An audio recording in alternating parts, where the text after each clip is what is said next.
So welcome everyone. Our June webinar features a couple of experts in using ePortfolios for higher education. We've got Shari Bowker and Kate Coleman today, and we are also joined with the Learning Design Special Interest Group. So this is a co-organised event between TELedvisors, Escalate Special Interest Group, and the Learning Design Special Interest Group, who, and Kashmira is going to talk a little bit more about that, along with her colleagues in that special interest group. Kashmira, did you want to take it away? So thank you, everyone. And we, Learning Design SIG, here, myself and Leanne, and we are so delighted to have everyone here and co-host this webinar. This is our first one after we have taken over it, and I know that we have only limited time, so I would request my colleague Leanne to run through what we are planning as Learning Design SIG, and invite all of you to join our SIG as well. Leanne will be going through our activities that we are planning and overall statistics and what we are aiming to do. So some of the examples of the activities that we're doing. Thank you, Leanne. Thanks, Kashmira, and hi to everybody. Thanks to Kate and Colin as well. With our joint session looking at ePortfolio. So at the moment, we've just taken over leadership of this space as well. We're so keen to actually get out there and be involved in the area of learning design, as obviously that's an area that crosses a lot of different areas. We've got the current memberships. We are building our digital space, our MS Team space as our collaborative platform. We are fine-tuning some activities coming up as well in August. We're fine-tuning a panelist discussion as well, and we're looking at seeing what is learning design at the moment, because it's a topic that transfers, you know, in every single area at the moment, and we are keen to develop our digital presence and also look at activities as well. One of the key areas that we're looking at is having some hands-on lab type of hackathon type of activities as well, because we want to go in and do some problem solving and creativity around you know, solving wicked problems in this space, and I think this is across all areas at the moment. So so stay tuned and watch out this space, and thank you for the opportunity to do our little plug. So over to you. Okay. Thanks so much, Leanne. It's great to be able to have the opportunity to work more closely with the other SIGs, and particularly the Learning Design SIG. TELedvisors, we support learning designers, academic developers and educational technologists and other similar roles who work in higher ed.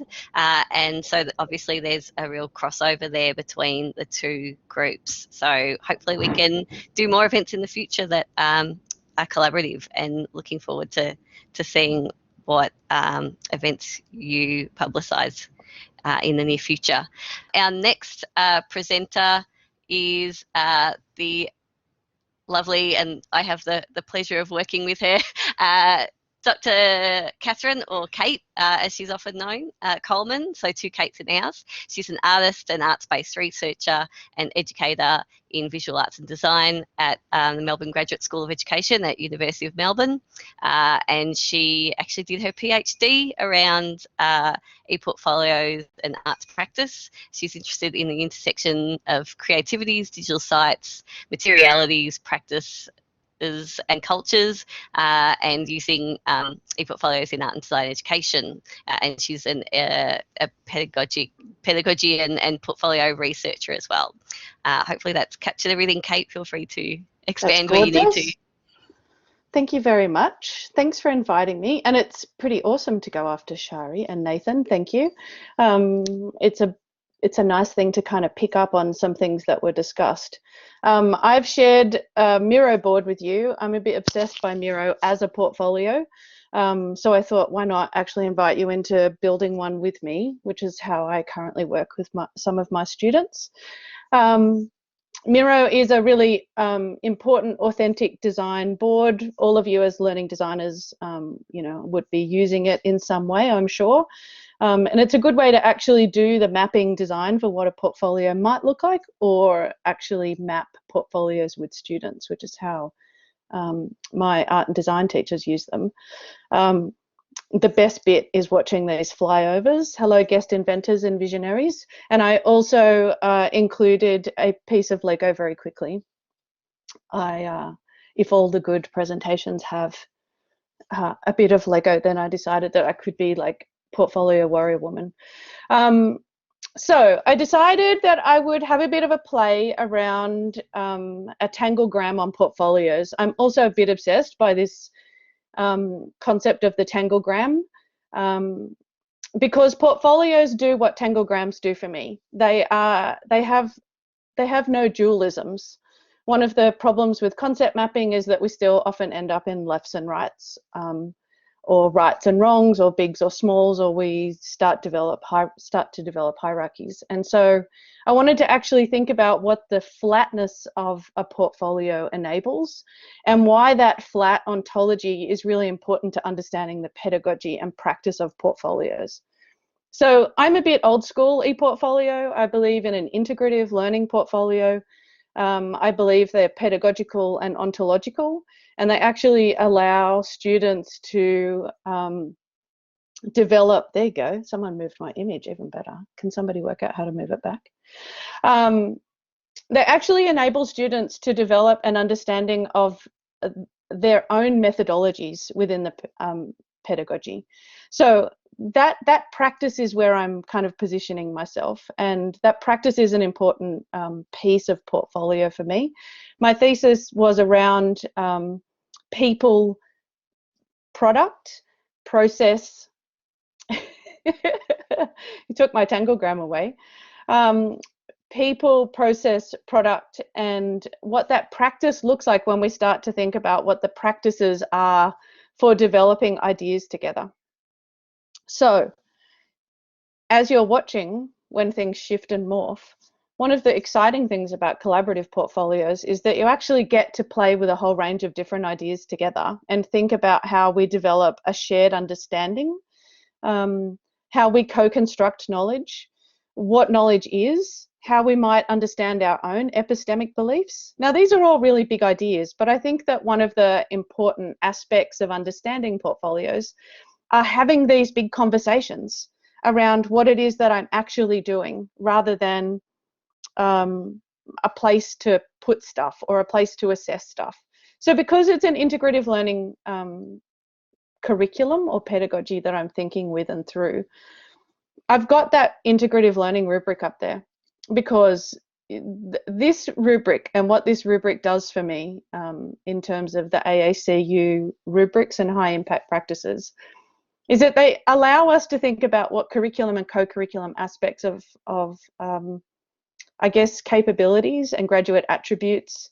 And if I cite Beverly Oliver's work on the assurance of graduate attributes, what we can actually do when we use a rubric like this to think about the big picture of the portfolio. So how do we create these opportunities to connect to experience? And what's the experience beyond the discipline or the interdiscipline or the cross or multidisciplinary experience that students might be engaging in? How do we actually support them to meaningfully synthesize those connections?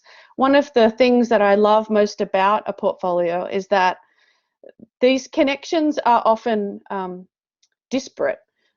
The codes and the subjects and the bits around that bit of information add logic to things, but they're not always in the whole narrative.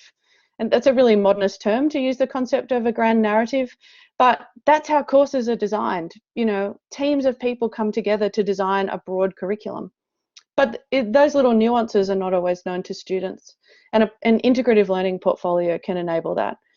The bit that I think is really important when I think about this kind of outcome, that first question I was posed for today around what a portfolio is suited for, how we might create these connections to discipline, how we can see what it is that we know, how we know it and why we know it, and how it relates to other things.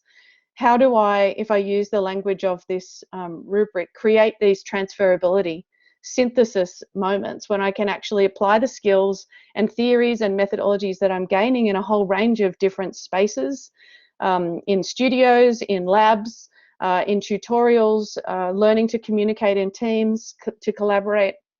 How can I develop some kind of transference to piece these together and tell what that story is? And Shari talked really carefully about reflection in there. So reflection actually needs to be taught. There's a whole range of critical thinking and metacognition skills and capabilities that we need to develop over time. And designing your portfolio across your program is how we actually get to that point where we can teach reflection, and maybe by the end of the program be really explicitly teaching critical reflection so that we can engage in that broader concept. When we do that, we're doing that piece on the rubric around integrative communication. How do we learn to do the integrative piece of communication so that I can speak within the discipline? I actually can talk about what it is that I know and why I know it, and I can show it to you. And it might be that my portfolio becomes, which in some really great well-designed programs with portfolios, they use them in terms of oral defenses. They can actually stand up with their portfolio and talk about what my evidence is, and I can have a conversation about what it is that I've learned and how I've learned it across time. And that narrative conversation is an important one. The last piece that's the most, I guess, telling on that rubric is that reflection and self-assessment are key. Now, you can have a portfolio pedagogy without the tool. You're doing a bunch of things in Miro right now, and if I actually asked you to curate a story on this as a storyboard, to me that is a portfolio pedagogy. I also use Padlet, and I'm obsessed by Padlet in my classes, and my students have their own Padlets within group Padlets, and group Padlets sit in other group Padlets, and we can play really broadly when we start to understand that the action of curation, if we go back to Donald Schon's language around reflection, is both on action and in action. We can think really carefully about what it means to play with concepts of evidence. And that bit of language for me is a really important thing to think of in terms of not just this rubric, but what happens when I go back to my tanglegram that I was trying to play with around language and beliefs and values and philosophies of portfolios. That in terms of reflection, being able to self-reflect is a really important attribute. We know that within our graduate attributes that's consistent across universities, but how do we actually invite them into doing reflection, to speaking reflection and making podcasts? Have I actually got them to listen to some podcasts? You know, so podcasts have been a part of my own teaching as well. I think that this is where I'm trying to talk about this whole ecological approach to portfolios, that how I teach, what they learn, how they learn it, and then how they evidence it needs to be connected to each other. And so if I'm asking them to produce some form of digital artifact, then I will also produce a digital artifact. My LMS is curated and designed like a portfolio so that they can make portfolios. And I can carefully, and I use this language of folding, fold students into working through the practice with me so that they not only develop the method, a method of self-reflection, a method of self-study, and then a method of critical reflection, but that they do that through action-oriented iterative curation. So they're continuously looking at themselves, looking at their own work, sharing their reflections, getting feedback on them, and then learning to reflect again. And then you actually start to see portfolios that are really rich and do the deep, rigorous, sophisticated bit of work that we hope portfolios do. But for a long time, and I've been researching these for a short time in terms of lots of ePortfolio people, I've really been in a deep dive in ePortfolios for nearly 10 years. What they do is that they offer us a place, and place is on my tanglegram for a reason. They offer us a place to learn together. And it's interesting because I think this is our time, because we're starting to talk about a concept of place right now. We're talking about placemaking, which was for me a part of my research in my thesis and continues to be an important aspect of portfolios, which is what you're all doing in clicking and dragging and adding things. That's a language that comes in my world from design and from landscape architecture. But how do we place make and how do we site make? How do we actually create really important narratives through careful curation of artifacts? It lets us see things about ourselves. It lets us see the way that we learn. It lets us see that maybe I need time to do things. It also reflects that time, because time in portfolios is a really important part of placemaking. Reflection doesn't happen quickly. We actually need some time. And what I found when I do classes like this, and even just you working on it, is that this is playful. It's playful and it's slow scholarship. You actually stop and you move things around, and the fun of it is to disrupt and break things and move things around again and do all of the things that you're doing right now. But what it does is it eventually slows you down into a habit. And then when you go away and do it on your own, you're having a think about where you place things. Now, we know that placemaking in our physical institution is incredibly important. Everybody is hung up on it, and we continuously knock down buildings and build new ones, replace classrooms and design new ones. And we're no different when we're placemaking within our digital spaces. But who teaches those students to placemake the evidence of their learning? Often what they're doing is actually uploading things into learning management systems. And if you ask them where the assessment task is, they may not know after. But that assessment task is evidence of.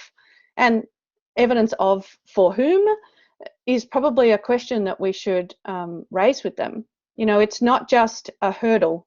And that language of the hurdle is, you know, something that I have not terribly liked since I was a kid, when I had to run and jump over those things and continuously fall over because I wasn't terribly agile. And I don't want assessment to be like that. So I don't actually talk about assessment very often, but I do talk about evidence of learning. And what a portfolio pedagogy lets me do is have that front and center. This is evidence of your learning, and this is how. And maybe I don't want to die on a mountain for this bit of evidence, but I want to die on a mountain in terms of what I want to learn. And what a portfolio then enables me to do in that slow scholarship space is to sit and think, to do the placemaking around what I've read, to show you what I've read, not just in a reference list, but to teach the politics of citation, which I'm really excited about with portfolios, because I have to cite. These are digital living spaces, and I have to teach UX, I have to teach copyright, I have to teach Creative Commons. There's all of these broad digital capability skills that I teach when I'm actually doing that slow scholarship and I'm doing my placemaking. And it's the bit that really excites me around thinking about place and pedagogy. And Mark, you're right, LMSs are no place, but I can still placemake. And I can placemake really carefully as a lecturer to teach the action of placemaking and how I design things. If I want podcasts, then I add my podcasts. And that podcast will have an inclusion of placemaking with some wayfinding tools, which asks you to go outside and to listen to the podcast, to write your reflection, and then to come back inside and actually reflect on what that podcast enabled you, but to think with, but also to write a reflection on what it was like outside. Pay attention to the space that you're working in. Think with all of the affects that are around you. And on the bottom of my Tangleground, when I was thinking about this, and this has been a part of my work for some time, but thinking about these as an assemblage. Assemblages, if you just go back to early days of visual art and design learning, which you might have done, is around collaging, which might help Tom as I start to talk about placemaking. When we collage work, we actually have a whole range of different objects and artifacts that we piece together. And if you think about an artwork as a collage, we might have a range of things that we've cut out of magazines, we might have some scraps of painting, and we actually start to carefully piece the things together that tell a new story when they come into their places. So placemaking is about me making decisions about what goes where and how. It's a part of curatorial practice, and it lets me, when I walk into a gallery, and I use that because I am curatorially trained, and so I think about portfolios like that. When I walk into the National Gallery of Victoria, I walk past an amazing, huge, big waterfall, and the waterfall invites me into the space. And the placemaking is careful there. It's a beautiful sound work that actually asks me to think differently about what I'm about to enter into, so that I can walk through the doors and enter into an environment. The beginning of your portfolio does the same thing, and so the placemaking on the first page is the bit that I want to seduce people by. Nancy Wozniak at SUNY and I used to run these workshops on placemats. You know, you want your first page of your portfolio to be the placemat. You sit down at that table and you want to eat there. It's not the, oh my God, look at this thing, I don't actually want to engage. And that bit of placemaking is a really important beginning to the story. It's the cover story. What's on the front of my book, and how am I going to enter into the rest of this assemblage where things are comprised, researched, carefully curated, thoughtful, and responsible, ethical. You know, if I think of all of the things that I want my students to learn when they're working with portfolios, are all of those attributes that anybody wants to leave higher education with. You know, an ethical, caring, responsible, response-able way of working within their discipline, so that they go out as caretakers of that learning. And within their portfolio, they have this place with multiple spaces and things all connected to it that let them tell this lovely story about what it is that they did when they were in this environment. That's me. Thanks so much, Kate, for what was a pretty, probably a less conventional webinar presentation than we've had in the past, but definitely an interesting and evocative and disruptive one for a Thursday lunchtime. So thank you so much for really starting to plant some of those seeds around the broader ideas of how ePortfolios and portfolio practice can be used.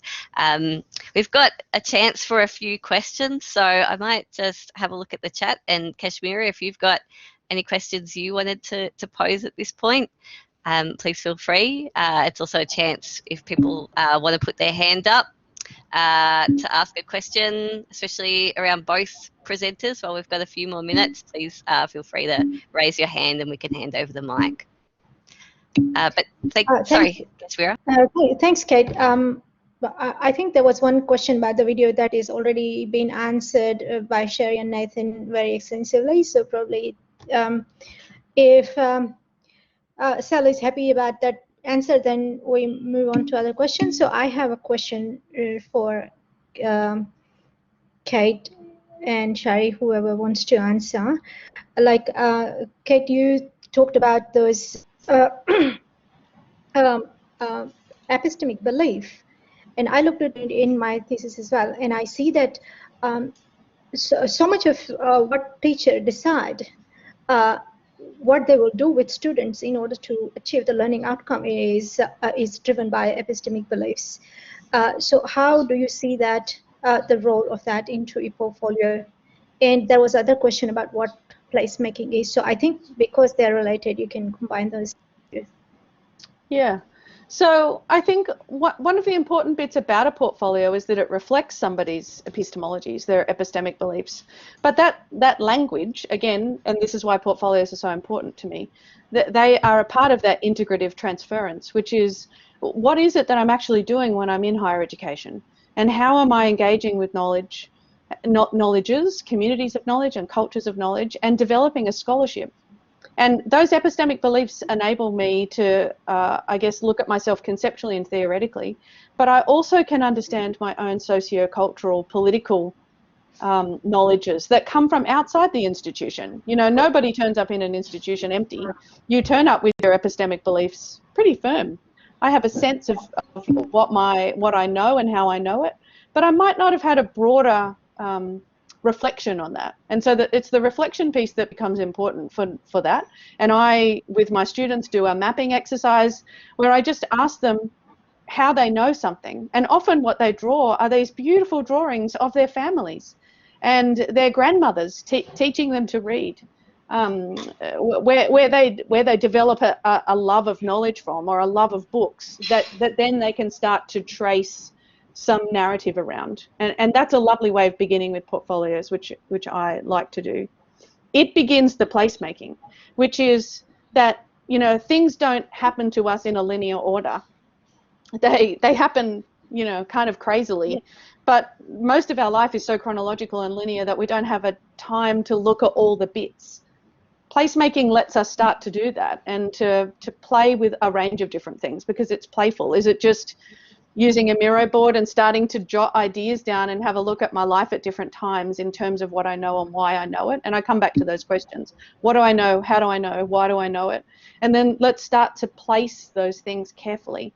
Because the curatorial practice of placemaking, when it comes out of architecture and into curatorial practice, is that there is a narrative, but how I choose to read that narrative is up to the reader.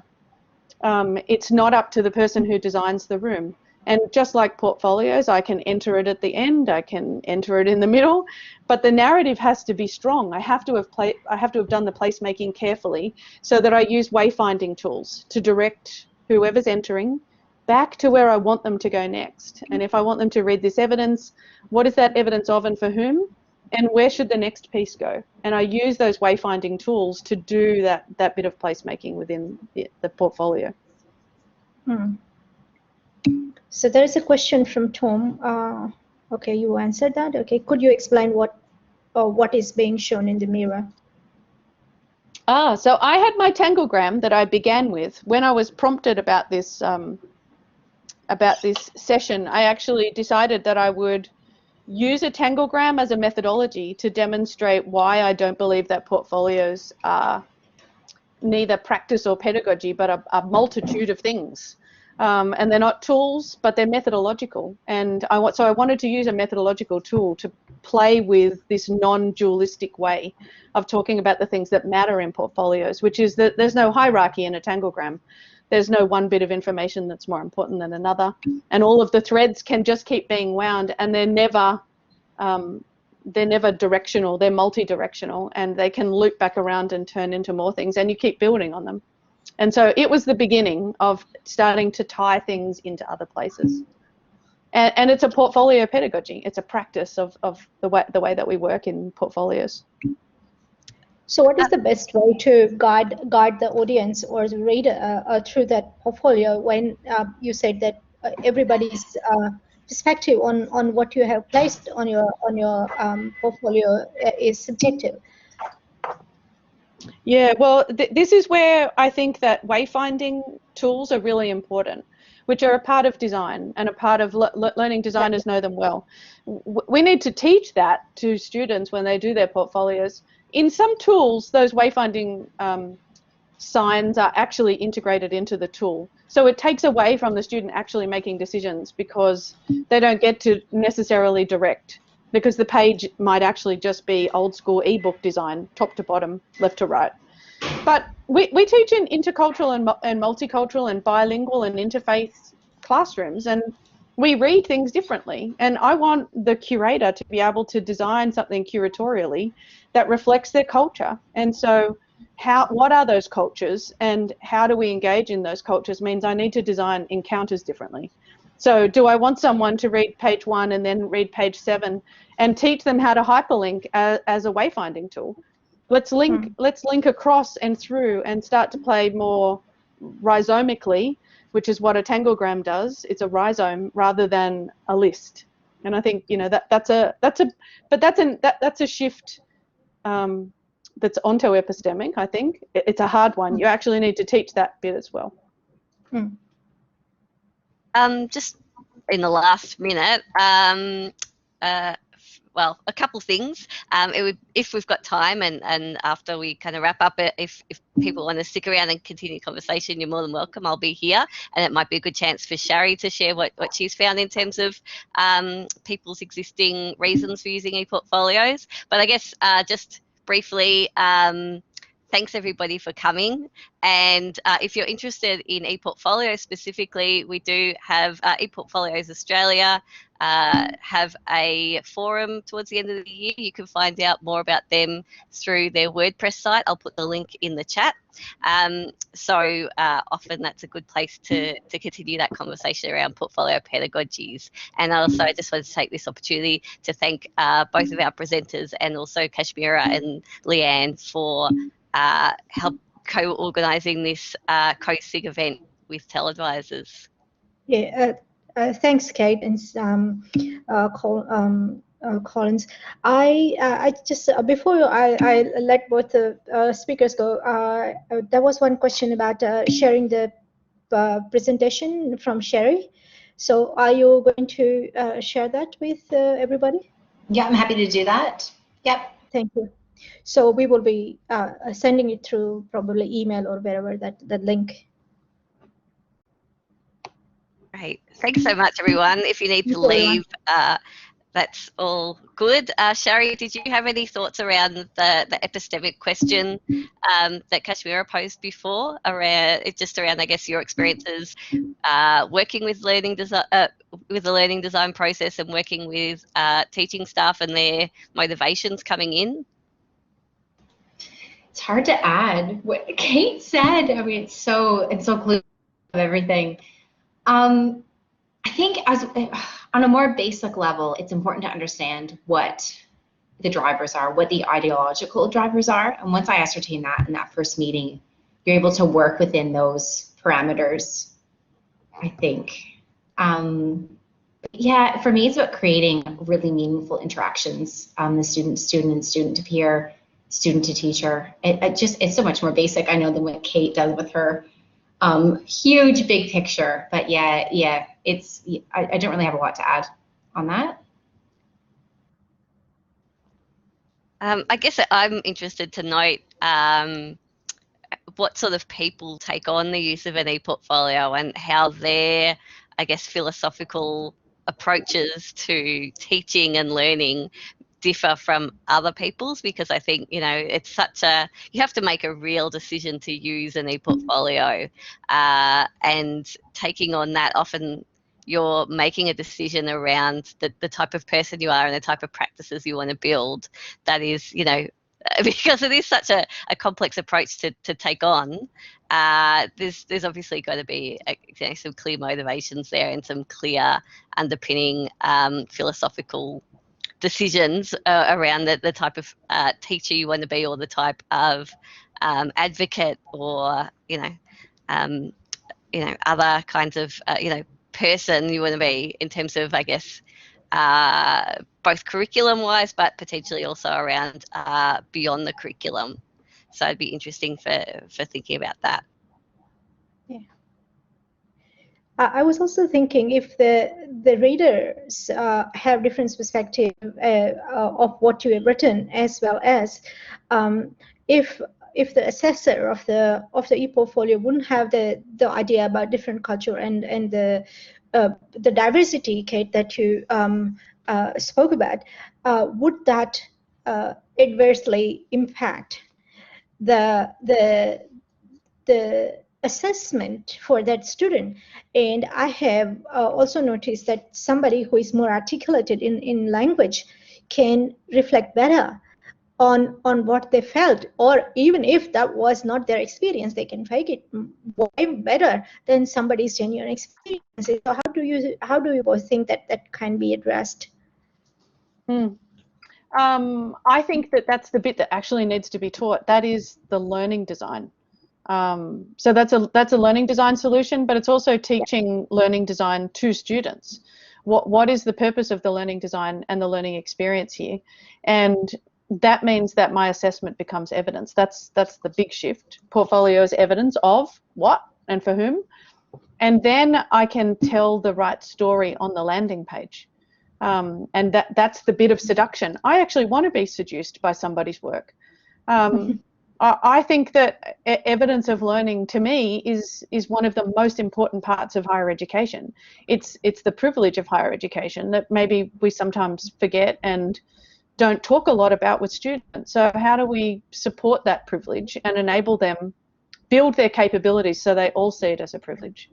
that's equitable and inclusive, and then tell that narrative, because when they get to tell their stories, they tell the most exciting stories of learning instead of just answering a question and regurgitating things for us. So and portfolios do that, because if I just put an essay in, no one's going to read that essay, because it's normally just a horrible hyperlink. And no one wants to read a bunch of links. We know that from remote emergency learning LMS sites. So, you know, how do we create good, you know, rich artifacts that actually tell stories about things, and that they persuade us. That act of persuasion is a really important design tool. But that has to be taught as well. That's not taught. But isn't it then it's raising a question around authentic assessment, because we are trying to assess something that we haven't taught them. So well, totally right. I agree. And this is the bit then. If you think that there's a bias there, then don't assess the portfolio, but teach the curation of the portfolio and use it for a different reason. And I agree. You should, if it's in the learning outcome, you need to teach it, and you need to practice it, and you need to assess it, and only then is it a reliable and valid piece of assessment anyway. Is my take on it, and I would like everyone to just do portfolio assessment. I think it would actually solve some of our issues. I think that's probably a great point to about end it on. I loved some of those thoughts around how students take to ePortfolios. So thanks so much, Kate. Sherry, did you have any final thoughts before we finish the recording? No, I totally agree with Kate. ePortfolios for everyone. I mean, I love it. Yes, that should be the title of our next presentation. Kate and Shari, ePortfolios for everyone. Great. Thanks so much, everybody. Please feel free to continue this conversation in our TELedvisors team site. If you haven't got access, please feel free to check out the Askellite website and have a look at further details on how you join TELedvisors, and the same for the Learning Design Special Interest Group. Thanks again for joining us.